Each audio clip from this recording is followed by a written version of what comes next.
ఇక మొదటి వచనం నుండి ధ్యానాన్ని చూద్దాం. మరియు యెహోవా మోషేతో ఇలాగు సెలవిచ్చెను, ఇశ్రాయేలీయులు తిరిగి పీహహీరోతు ఎదుటను అనగా మిగ్దోలుకు సముద్రానికి మధ్యన ఉన్న బయల్చెఫోను ఎదుటను దిగాలని వారితో చెప్పుము. దాని ఎదుట సముద్రమునొద్ద వారు దిగవలెను. వారి యొక్క మజిలీ స్థానము బయల్చెఫోను, అక్కడకు రావాలి. ఆ తర్వాత ఇక సముద్రమే, ప్రక్కన అరణ్యము. చూడండి, ఫరో ఇశ్రాయేలీలను గూర్చి వారు ఈ దేశంలో చిక్కుబడి ఉన్నారు, అరణ్యం వారిని మూసివేసింది అనుకుంటాడు. God's strategy and trap. దేవుడు శత్రువు యొక్క ఆలోచనలు ఏ విధంగా మరలించాలో ఆయన ఇక్కడ చూస్తున్నాడు. ఏ విధమైనటువంటి బాహ్య సంబంధమైన పరిస్థితులు కల్పిస్తే శత్రువు ఏ విధంగా దానిని తీసుకుంటాడు మనసులో అనేది ఆయన ఎరిగినవాడు. God knows the hearts of the enemy. దేవుడు శత్రువు యొక్క హృదయాన్ని ఎరిగినటువంటి వాడు, శత్రువు యొక్క ప్రణాళిక విధానాలను ఎరిగినటువంటి వాడు, శత్రువు యొక్క ఇమోషన్స్ను ఎరిగినటువంటి వాడు, శత్రువు తీసుకునే అడ్వాంటేజెస్ను ముందుగా దేవుడు ఎరిగినటువంటి వాడు. ఒక్క మాటలో చెప్పాలంటే ఇశ్రాయేలీయులు వారి యొక్క నాయకుడు ఆలోచించాల్సినటువంటిది దేవుడు ఆలోచిస్తున్నాడు. ఈ మాట మీరు గుర్తుపెట్టుకోవాలని నేను మనవి చేస్తున్నాను. God is thinking about the Israel and their safety and there happiness. దేవుడు ఇశ్రాయేలీయుల యొక్క భద్రత కొరకు, ఆనందం కొరకు తాను ఆలోచనలు చేస్తున్నాడు. అర్థమవుతుందా? ఫ్రమ్ ద బిగినింగ్, మొదటి నుండి కూడా దేవుణ్ణి బైబిల్లో చూస్తున్నప్పుడు తన బిడ్డల కొరకు తాను ప్రణాళికలు చేస్తాడు, తాను ఆలోచన చేస్తాడు. అందుకని భక్తుడు అన్నాడు, నిన్ను నా అరచేతి మీద చెక్కుకున్నాను అని ప్రభువు సెలవిస్తున్నాడు అన్నాడు. దేవుడు తన బిడ్డలను తన అరచేతిలో చెక్కుని నిత్యము చూస్తున్నాడు, నిత్యం గమనిస్తున్నాడు. యెహోవా కన్నులు ఆయన యందు భయభక్తులు గల వారి మీద ఉన్నాయి కనుక దేవుని యొక్క కనుదృష్టి వారి మీద ఉంది. దేవుడు వారికి సంభవిస్తున్న సంభవాలన్నింటినీ దేవుడు గమనిస్తున్నాడు. సంభవించవలసినవి ఉన్నవాడిని ఆయన వ్యూహపరిచి రచించి నడిపిస్తున్నాడు. ఇక్కడ మాట చెప్పి ముందుకు కడతాను. సిలువ దేవుని యొక్క అద్భుత వ్యూహం. ఈ వ్యూహాన్ని గ్రహించలేకపోయారు మానవులు, ఈ వ్యూహాన్ని గ్రహించలేకపోయాడు అపవాది. యేసుక్రీస్తు యొక్క మరణంతో సమస్తం కథ ముగిసిపోతుందనుకునే భ్రమలోనికి వెళ్ళారు, కానీ అక్కడే సమస్తం ప్రారంభమవుతుంది రక్షణ కార్యం అని చెప్పి ఊహించలేకపోయింది. సాతానుడు ఊహించలేకపోయాడు, మతనాయకులు ఊహించలేకపోయారు. కనుక దేవుని విధానాలు వేరు, మన ఆలోచనలు వేరు, దేవుని ఆలోచనలు వేరు అంటానికి ఇది చక్కటి ఉదాహరణ. ప్రభు అంటున్నారు, నేను ఫరో హృదయమును కఠినపరుస్తాను, అతడు వారిని తరుమగా నేను ఫరో వలన అతని సమస్త సేనల వలన మహిమ తెచ్చుకుంటాను. నేను యెహోవానని ఐగుప్తీయులందరూ తెలుసుకుందురు అనెను. వారు అలాగు దిగిరి. నేను దేవుణ్ణని ఐగుప్తీయులు తెలుసుకుంటారు. ఐగుప్తు దేశానికి దేవుడు ఒక సింహ స్వప్నంగా తయారయ్యాడు. ఆ దేశాధినేత, ఆ దేశపు సైన్యం ఎవరైతే ఐగుప్తును రక్షించాల్సిన వారిగా, పరిపాలించాల్సిన వారిగా ఉన్నారో వారిని సముద్రములో ముంచివేసినప్పుడు ఆ దేశస్థులకు అర్థమవుతుంది. వెళ్ళిన సైన్యం ఇక వీరందరినీ తోలుకొని వెనక్కి వస్తారు.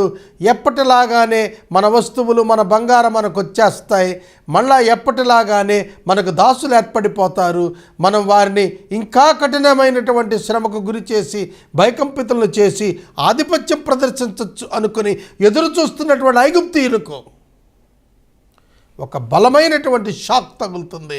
అదేమిటంటే ఐగుప్తు సేనలు సర్వనాశనం అయ్యాయి. వారి దేవుడు వారి కొరకు గొప్ప కార్యములను చేశాడని తెలుసుకునేటట్లుగా వారి దేవుడు వారి కొరకు పోరాడాడనేటువంటిది తెలుసుకునేటట్లుగా, వారి దేవుడు వారి శత్రువులను అణిచివేశాడని ప్రజలు తెలుసుకున్నట్టు ద్వారా దేవుని ప్రజల పట్ల భయకంపితులయ్యేటట్లుగా దేవుడు తన ప్రణాళికను రచించాడు. ఆ భయము ఎవరికి వచ్చిందో తెలిసినా, తరువాత కనానులో ప్రవేశించినప్పటికీ ఆ ప్రాంతపు వారందరూ కూడా ఆ యొక్క సముద్రములో జరిగినటువంటి సంఘటనను జ్ఞాపకము చేసుకుని భయకంపితులై దేవుని ప్రజలు ఎదురు నుండి పారిపోయారు. అర్థం చేసుకోండి. ప్రస్తుతానికే కాదు, భవిష్యత్తుకు కూడాను దేవుడు ఒక చక్కటి మార్గాన్ని ఇక్కడ ఏర్పాటు చేసేస్తున్నాడు. ప్రజలు పారిపోయినట్టు ఐగుప్తు రాజులకు తెలుపబడినప్పుడు ఫరో హృదయం అతని సేవకుల హృదయం ప్రజలకు విరోధంగా తిప్పబడి, మనం ఎందుకు ఇలాగ చేసితిమి, మన సేవలో ఉండకుండా ఇశ్రాయేలీలను ఎందుకు మానిచ్చితిమి అని చెప్పుకున్నారు. అంతటి ఫరో తన రథమును సిద్ధం చేసుకున్నాడు, తన జనమును తనతో కూడా తీసుకుని పోయాడు. మరియు అతడు శ్రేష్టమైన 600 రథాలు, ఐగుప్తు రథములను అన్నింటినీ, వాటిలో ప్రతిదాని మీద అధిపతులను తోడుకొని పోయాడు. యెహోవా ఐగుప్తు రాజైన ఫరో హృదయమును కఠినపరచగా అతడు ఇశ్రాయేలీలను తరిమాడు. అట్లు ఇశ్రాయేలీలు బలిమి చేత బయలు వెళ్ళుచూ ఉండిరి. ఇశ్రాయేలీలు బలిమి చేత బయలు వెళుతూ ఉన్నారు. ఫరో తన మహారథములతో, రథములతో, రౌతులతో, కాల్బలముతో తరుముతూ వచ్చేస్తున్నాడు. తన సమస్త శక్తిని కూడా అతడు బహిర్గతం చేశాడు. ఇక్కడ ఐగుప్తీయులు అనగా ఫరో రథముల గుర్రములనియు అతని గుర్రపు రౌతులు 50,000, అతని దండు 2,00,000 వారిని తరిమి బయల్సఫోను ఎదుట పీహహీరోతునకు సమీపం ఉన్న సముద్రం దగ్గర వారు దిగి ఉండగా వారిని కలుసుకున్నారు. అంతే, వారిని కలుసుకున్నారు. చూడండి, ఇశ్రాయేలీయులు ఎంతటి భయకంపితులైపోతున్నారు. చూస్తున్నారా దేవుని యొక్క వాక్యాన్ని? బలమైనటువంటి సేనలు, బలహీనమైనటువంటి దేవుని ప్రజలు. వారి బలము దేవుడు తప్ప వారికి బలము లేదు. దేవుని ఎరుగని ఫరో సైన్యం బలవంతుడైనటువంటిదిగా కనబడుతోంది. వారి చేతులలో ఆయుధాలున్నాయి, వారి దగ్గర రథాలున్నాయి, వారు శ్రేష్టమైన సైన్యంగా ఉన్నారు, అప్పర్ హ్యాండ్ ఉంది వారి దగ్గర. అయినప్పటికీ కూడా వారు కలుసుకున్నారు. సాధారణంగా ఏమనుకుంటాం మనం? జయము ఐగుప్తీయులకే చెందుతుంది అనుకుంటాం. కానీ దేవుడు దాన్ని తల్లకిందులు చేశాడు. చూడండి, ఫరో సమీపిస్తున్నప్పుడు ఇశ్రాయేలీలు కనులెత్తి ఐగుప్తీయులు తమ వెనుక వచ్చుట చూచి మిక్కిలి భయపడి యెహోవాకు మొరపెట్టిరి. సంతోషం. కొందరు మొరపెట్టారు, కొందరు భయపడి వెనక్కి వెళ్ళిపోతామని చెప్పి సనుక్కున్నారు. కొందరు మోషేతో అంటున్నారు, ఐగుప్తులో సమాధులు లేవని ఈ అరణ్యంలో చావటానికి మమ్మల్ని రప్పించావా? మమ్మల్ని ఐగుప్తు నుండి బయటకు రప్పించి మమ్మల్ని ఇట్లా ఎందుకు చేశావు? మా జోలికి రావద్దు, ఐగుప్తీయులకు దాసులమైపోతాం. ఐగుప్తులు మేము నీతో చెప్పిన మాట ఇదే కదా, మేము అరణ్యంలో చావటం కంటే ఐగుప్తీయులకు దాసులకటమే మేలు అని అనుకుంటున్నారు. మానవ హృదయం ఎట్లా ఉంటుందంటే, పరిస్థితులను బట్టి మేలుకరమైన దాన్ని ఎంచుకొని అటు వెళ్ళాలని ప్రయత్నిస్తుంది. పరిస్థితులను బట్టి మేలుకరమైన దానిని విశ్వాసి ఎన్నడూ ఎంచుకోడు. దేవునిని బట్టి మేలుకరమైన దాన్ని ఎంచుకుంటాడు. ఇక్కడ ఒక ఉదాహరణ చెబుతాను. యేసుక్రీస్తు ప్రభువు ఎంచుకున్న మార్గము శిలువ మార్గం.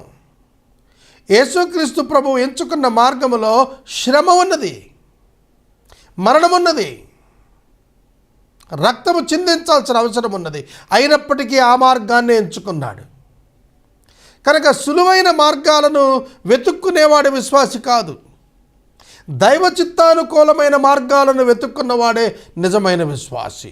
అందుకు మోషే వారితో భయపడకుడి అన్నాడు. భయపడకుడి అనేటువంటి పదం బైబిల్ గ్రంథంలో 365 పర్యాయాలు వ్రాయబడింది. భయపడకూడదు. దేవుని ప్రజలు పరిస్థితులకు భయపడకూడదు, శత్రువుల యొక్క బలాన్ని చూచి భయపడకూడదు. ఇది దేవుని పిల్లలు తెలుసుకోవాలి. ఎందుకు భయపడకూడదు? తమ పక్షముగా ఉన్నటువంటి దేవుడు తన శత్రువు కంటే బలమైన వాడని తెలుసుకున్నప్పుడు భయపడకుండా ఉంటారు. మోషే భయపడలేదు. కారణం ఏంటి? ఫరో శక్తి కంటే దేవుని శక్తి గొప్పదని తెలుసు. ఫరో యొక్క దాస్యములోనికి దేవుడు మరలా పంపడు అనేది మోషేకి తెలుసు. కనుక మనం తెలుసుకోవాల్సింది ఏమిటంటే, దేవుడు మనలను విడిపించిన తరువాత మరలా దాస్యానికి వాళ్ళని అప్పగించడానికి ఆయన ఒప్పుకోడు అని మన దేవుని మనసును మనం తెలుసుకున్నప్పుడు మనం మన శత్రు బలానికి, వాడి పన్నాగానికి భయపడము. భయపడకండి అంటూ ఒక మాట అన్నాడు. మీరు యెహోవా మీకు నేడు కలుగజేయు రక్షణను మీరు ఊరకే నిలుచుండి చూడండి. నేడే కలుగు చేస్తాడు రక్షణ. Without any delay God will provide the salvation, a way to escape. తప్పించుకునే మార్గాన్ని దేవుడు అనుగ్రహించడానికి ఈరోజే ఇస్తాడు మీ కొరకు ఒక solution. God will give you the great solution today it self. ఇవాళే మీకు పరిష్కారాన్ని చూపిస్తాడు. మీరు భయపడకండి. దేవుడు ఆటంకములను అధిగమింపచేసేటువంటి వాడు, పరిష్కారములను సూచించేటువంటి వాడు, నూతన మార్గాలను ఏర్పరిచేటువంటి వాడు. అరణ్యములలో ఆయన అద్భుతమైనటువంటి మార్గాలను కలుగు చేయగలిగిన వాడు. ఎడారులలో నీటిని ప్రవాహాలుగా తీసుకుని రాగలిగినటువంటి వాడు. గ్రహిస్తున్నారా? అగ్నిలో నుంచి వెళుతున్న కాలకుండా కాపాడగలిగేటువంటి వాడు, ప్రవాహాల్లో కొట్టుకొని పోకుండా కాపాడగలిగేటువంటి వాడు. ప్రవాహాన్ని తీసేయుడు, కానీ ప్రవాహంలో తోడుండి కొట్టుకుపోకుండా చేస్తాడు. అగ్నిని తీసేయుడు, అగ్ని మధ్యలో తోడుండి కాలిపోకుండా చేస్తాడు. అది దేవుని యొక్క గొప్పతనం. అది ఎరిగిన వాడన్నడు తొట్టిల్లడు. యెహోవా మీ పక్షమున యుద్ధం చేస్తాడు, మీరు ఊరికే ఉండండి. క్రైస్తవుడు నిలిచి ఉంటే చాలు, దేవుడు పని చేసుకుంటూ వెళ్తాడు. ఒక 100% వర్క్ ఎస్టాబ్లిష్ చేశాడనుకోండి ఒక సేవకుడు, ఒక విశ్వాసి, అందులో అతని శాతం ఎంత అంటే 0. దేవుని శాతం 100. 100% దేవుడే చేస్తాడు, కానీ విట్నెస్గా ఒక మనిషిని నుంచోపెడతాడు. ఎర్ర సముద్రం ఆరిపోయేటట్టు చేయటం దేవుని పని. 100% ఆయనే చేస్తాడు. ఆరిన నేల ఆయన మాత్రమే 100% చేయగలడు. మోషే కేవలం చేయి చాపగలడు. కనుక దేవుడు తన శక్తిని కనపరుచున్నప్పుడు తన యొక్క సేవకుణ్ణి మహిమపరచడానికి ఏర్పాటు చేసుకుంటున్నాడు. మీకు విషయం తెలుసునా? దేవుడు నన్ను సేవకు పిలిచాడంటే అర్థం ఏంటంటే, నన్ను ఘనపరచడానికి సేవకు పిలిచాడు, నన్ను మహిమపరచడానికి సేవకు పిలిచాడు, నన్ను ఆశీర్వదించడానికి సేవకు పిలిచాడు తప్ప నా వలన ఆయన ఏదో సంపాదించుకోవాలని కాదు, నా వలన తన కార్యాలు పూర్తి చేసుకోవాలని కాదు. తన కార్యాలు తాను పూర్తి చేసుకోగలడు, కానీ నన్ను ఏర్పరచుకొని నన్ను మహిమపరుస్తాడు ప్రజల ఎదుట. అర్థం చేసుకోండి. అందుకే దేవుడు తాను పిలిచిన పిలుపుని మీరు చూడుడి అని పరిశుద్ధుడైన పౌలు కొరింథీ సంఘానికి రాస్తూ చెప్పాడు. బలహీనులైన వారిని పిలిచాడు, బలవంతులను వెర్రివారిని చేయటానికి అన్నాడు. జ్ఞానులను వెర్రివారిని చేయటానికి అజ్ఞానులను పిలిచాడు. గ్రహిస్తున్నారా? ఫరో ఇండివిజువల్గా బలవంతుడా, మోషే బలవంతుడా అంటే ఫరోయే బలవంతుడు, కానీ మోషే ఫరోను చిత్తుగా ఓడించి వేశాడు. బలహీనుల చేత బలమైన వారిని ఓడింపచేసేటువంటి దేవుడు మన దేవుడు. జ్ఞానులను వెర్రివారిని చేయటానికి వెర్రివారిని దేవుడు ఏర్పరచుకొని మహాజ్ఞానులుగా ప్రదర్శింపజేస్తాడు. ఈ దేవుడిని ఎప్పుడు అర్థం చేసుకోగలుగుతుంది ఈ లోకం? మీరు ఊరకనే ఉండండి. You don't need to do anything, you don't need to try for anything. God will do everything for you. దేవుడు నీ కొరకు సమస్తం చేస్తాడు. నీ యత్నం కాదు, నీ పని కాదు. You can be the witness for God's work, that's it. దేవుని యొక్క అద్భుతమైన పనితీరుకు నువ్వు సాక్షిగా ఉంటే చాలు. మీరు నేడు చూచిన ఐగుప్తీయులను ఇక మీదట మరి ఎన్నడూ చూడరు. ఇక మీదట మీరు మరి ఎన్నడూ చూడరు. కంటెదురుగా కనబడుతుంటే ఇక వాళ్ళని చూడరు అంటాడేమిటి? That is faith. వారికి ఏం సంభవించబోతోందో విశ్వాసము చేత మోషే ముందుగా చూస్తున్నాడు. ఇక వారు మన కంటికి కనపడరు, వారు సర్వనాశనం కాబోతున్నారు. ఎట్లా? భయకంపితులైపోతున్న ఇశ్రాయేలీల చేతిలో ఐగుప్తీయులు సర్వనాశనం ఎట్లా అవుతారండి? వారి దేవుని చేతిలో అవుతారు, వారి చేతిలో కాదు. యుద్ధము చేసేటువంటి దేవుడు, తన ప్రజల పక్షంగా యుద్ధాన్ని చేసేటువంటి దేవుణ్ణి క్రైస్తవుడు కలిగి ఉన్నాడు. 15వ వచనం, అంతలో యెహోవా మోషేతో, నీవేళ నాకు మొరపెడుతున్నావు, సాగిపో అని ఇశ్రాయేలీయులతో చెప్పు. నీవు నీ కర్రను ఎత్తి ఆ సముద్రం వైపు నీ చెయ్యి చాపి దానిని పాయలుగా చేయుము. మోషేకి ఇస్తున్నాడు అధికారం, డెలిగేటెడ్ అథారిటీ. నువ్వు ఆ సముద్రం వైపు నీ చేతికర్రను చాచి పాయలైపో అని చెప్పు, అంతే. సముద్రం పాయలైపోవటం ఏమిటి? ఆరిన నేల ఏర్పడిపోవటం ఏమిటి? అది ఒక మనుషుడు ఆజ్ఞాపిస్తూ అవటం ఏమిటి? దేవుడు వాళ్ళకి కనపడటం లేదు కదా మిగతా ప్రజలకి. మోషేకి మాత్రమే ఆ ప్రత్యక్షత ఉన్నది కనుక దేవునితో మోషే మాట్లాడుతున్నాడు, మోషే దేవునితో మాట్లాడుతున్నాడు. దేవుడు మోషేతో చేతిని చాచమంటున్నాడు. ప్రజలకు మోషే చేతిని చాచటమే కనబడుతోంది తప్ప దేవుడు కనపడడు. కానీ కార్యం జరిగిస్తుంది ఎవరు? దేవుడే కార్యం జరిగిస్తాడు. పైకి ఈ కార్యక్రమం నేను చేస్తున్నట్టు కనబడుతుంది, కానీ చేస్తున్నవాడు నేను కాదు, చేయిస్తున్నవాడు ఆయన ఉన్నాడు వెనకాల. కనుక పౌలు అంటాడు, ఆయన కృపయే నా యందు కష్టపడింది, నేను కాదు అని చెప్పాడు. నేను కూడా అదే సాక్ష్యం ఇస్తున్నాను. 17వ వచనం, ఇదిగో నేనే ఐగుప్తీయుల హృదయాన్ని కఠినం చేస్తాను, వారు ఇశ్రాయేలీయులను తరుముతారు. నేను ఫరో వలన, అతని సమస్త సేనల వలన, అతని రథముల వలన, అతని గుర్రపు రౌతుల వలన నాకు మహిమ తెచ్చుకుంటాను. నేను ఫరో వలన, అతని రథం వలన, అతని గుర్రముల రైతుల వలన మహిమ తెచ్చుకునేటప్పుడు నేను యెహోవానని ఐగుప్తీయులు తెలుసుకుంటారు. వారి పరిపాలకుడైన ఫరోకు అతని సైన్యానికి నేను చేసిన దాన్ని ఈ ఐగుప్తీయులు తెలుసుకున్నప్పుడు నేనే దేవుణ్ణని తెలుసుకుని నన్ను మహిమపరుస్తారు, నేను మహిమ తెచ్చుకుంటాను వారి ఎదుట.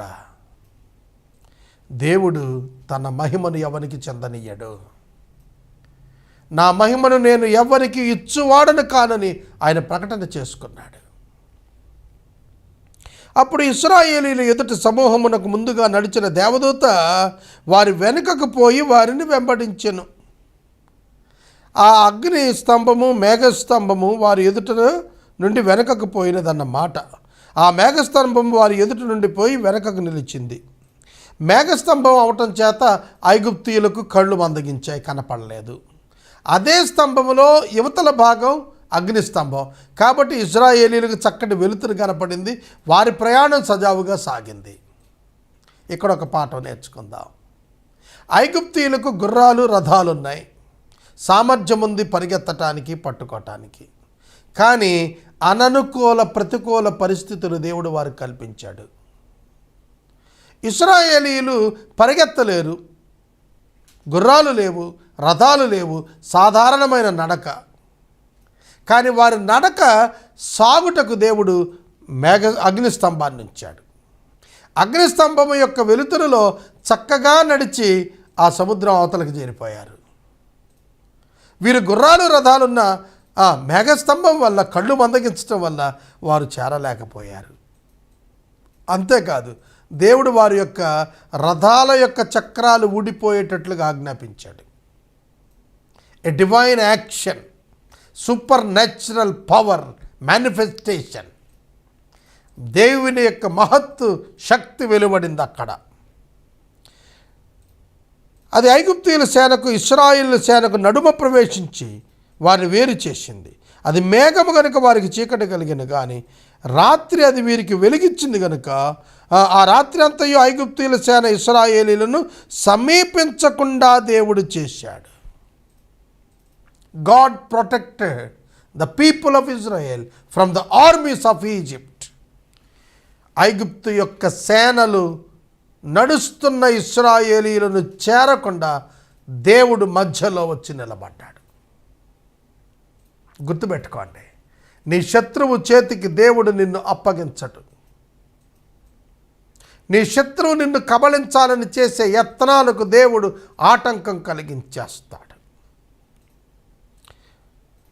21వ వచనం. మోషే సముద్రము వైపు తన చేయి చాపగా యెహోవా ఆ రాత్రి అంతయు బలమైన తూర్పు గాలి చేత సముద్రమును తొలగించి దానిని ఆరిన నేలగా చేశాడు.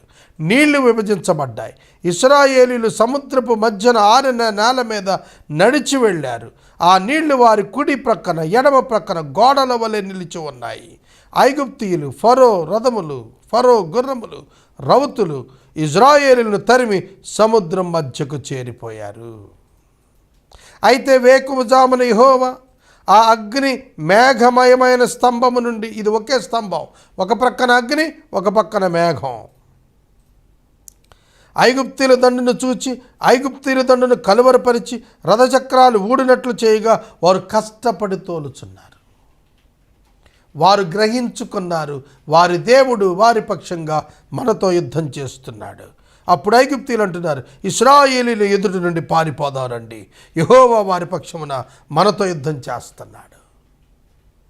ఐగుప్తు సేనలకు అర్థమైపోయింది, మన యత్నాలు విఫలమైపోతున్నాయి, మనం వారిని చేరుకోలేకపోతున్నాం, వారి దేవుడు వారి పక్షంగా మనతో యుద్ధం ప్రారంభించేశాడు, మనం పారిపోదాం రండి. ఎందుకంటే 10 తెగుళ్ళ చేత ఆయన యొక్క మహాశక్తి ఆ దేశస్తులకు రుచి తెలిసే ఉన్నది.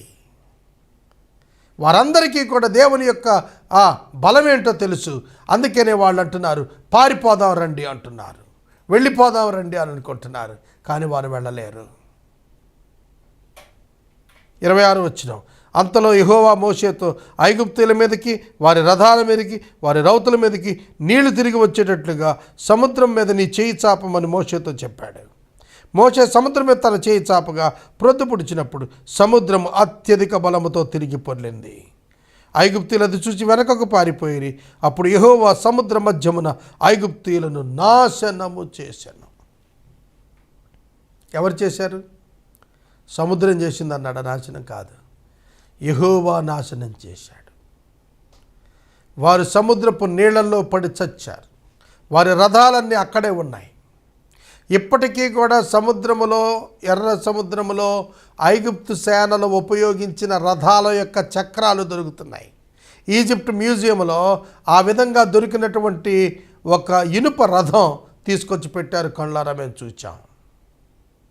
సోదరుడా, సోదరి, ఇప్పటికీ ఆ రథములన్నీ కూడా ఆ ఇసుకలో సముద్రం మధ్యలో కూరుకొని ఉన్నాయి. ఒక మహాజనసంఖ్య అక్కడ జల సమాధి అయిపోయారు. అప్పుడు యెహోవా సముద్రము మధ్యన ఐగుప్తీయులు నాశనం చేశారు. నీళ్లు తిరిగి వచ్చి రథములు, రౌతులు వారి వెనక సముద్రం వచ్చిన ఫరో యొక్క సర్వసేనను కప్పివేశాయి. వారిలో ఒక్కడైనా మిగిలి ఉండలేదు. ఐగుప్తీయులలో ఒక్కడైనను మిగలలేదు. ఐగుప్తు సేనలలో ఒక్కడు తప్పించుకొనలేకపోయాడు. ఇశ్రాయేలీయులను తరుముతున్నటువంటి ఐగుప్తు సర్వసేనలు సముద్రమున మునిగి చనిపోయారు. దేవుడు వారిని ముంచివేశాడు. అదే సముద్రమున ఆరిన నేలన ఇశ్రాయేలీయులు క్షేమంగా, ఒక్కరు నష్టపోకుండా, ఒక జంతువు కూడా నష్టపోకుండా అవతల ఒడ్డుకు చేరిపోయారు. దేవుని యొక్క బిడ్డలు దేవుని చేతిలో భద్రతను అనుభవిస్తున్నారు అనేది మనం గ్రహించగలుగుతున్నాం. కంపారిజన్ చెబుతున్నాడు, వారిలో ఒకడు మిగలలేదు ఐగుప్తీయులలో, ఇశ్రాయేలీయులలో ఒకడును నాశనం కాలేదు. ఇది ఇశ్రాయేలు చరిత్రలో పలుమార్లు రుజువైంది. ఇశ్రాయేలీయులు కనానులో ప్రవేశించినాక కూడా అనేక యుద్ధాలు చేశారు. ఇజ్రాయేలు యొక్క శత్రువులు సమూల నాశనం అయ్యారు, కానీ ఇజ్రాయేలీయులలో ఎవరు నష్టపోలేదు. అంతెందుకు, 10 తెగుళ్లను దేవుడు ఐగుప్తు మీదకు పంపించినప్పుడు ఏ తెగులు కూడా ఐగుప్తులో నివాసం ఉంటున్న ఇశ్రాయేలీయులను తాకలేకపోయింది.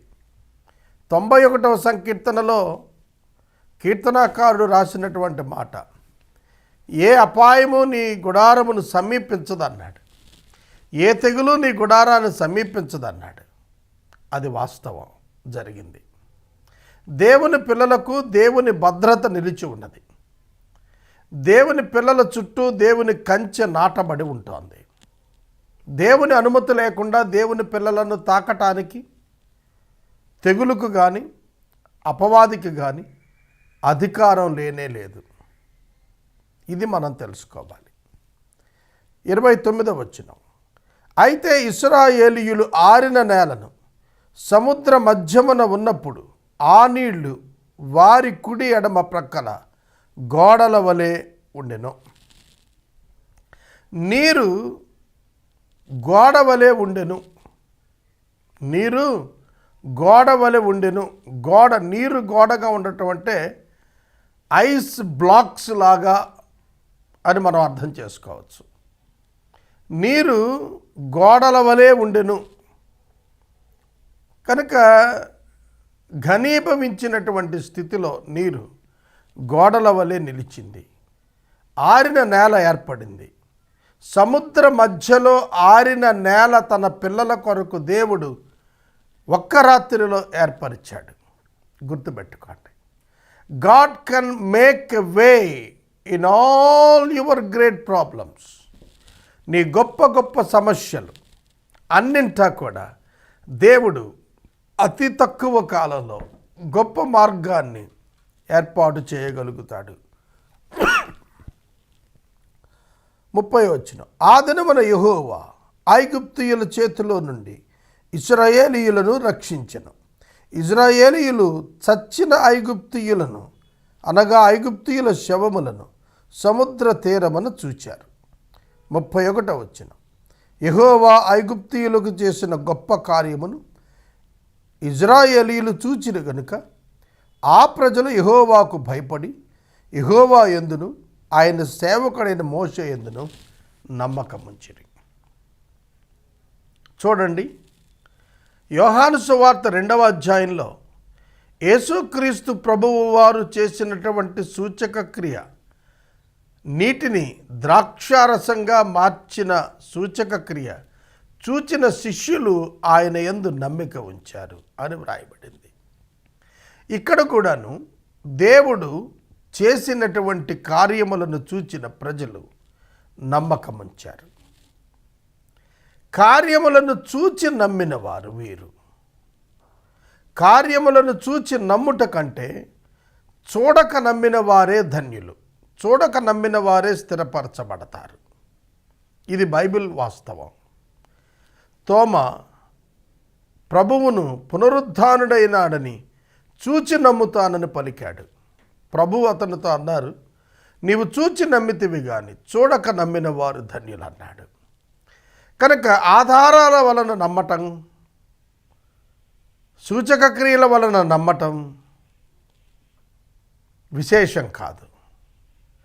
ఏవీ లేకుండా నమ్మటం, ఏమీ చూడకుండా నమ్మటం.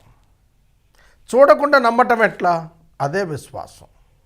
విశ్వాసం అనున్నది నిరీక్షిస్తున్న దాని యొక్క నిజస్వరూపం.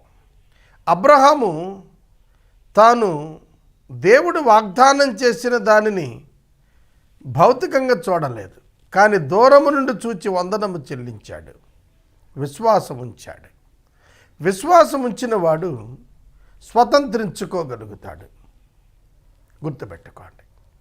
కనుక ఇశ్రాయేలీయులు నమ్మినట్లుగా కనబడుతున్నా 10 పర్యాయాలు అరణ్యంలో ఆయనను విసర్జించిన వారిగా కనబడతారు.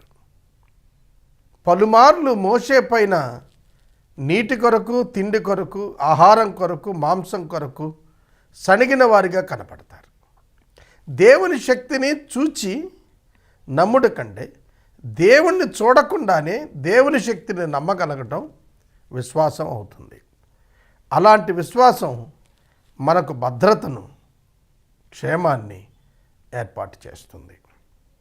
నా దగ్గర డబ్బు లేదు, నేను డబ్బు చూచి నమ్మితే దేవుణ్ణి ప్రయోజనం ఏముంది?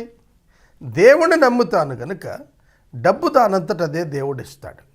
అది సరి అయిన విశ్వాసం. కనుక దేవుడు ఇస్తే నేను నమ్ముతాను కాదు, ఇవ్వకపోయినా నేను నమ్ముతాను. అది విశ్వాసం.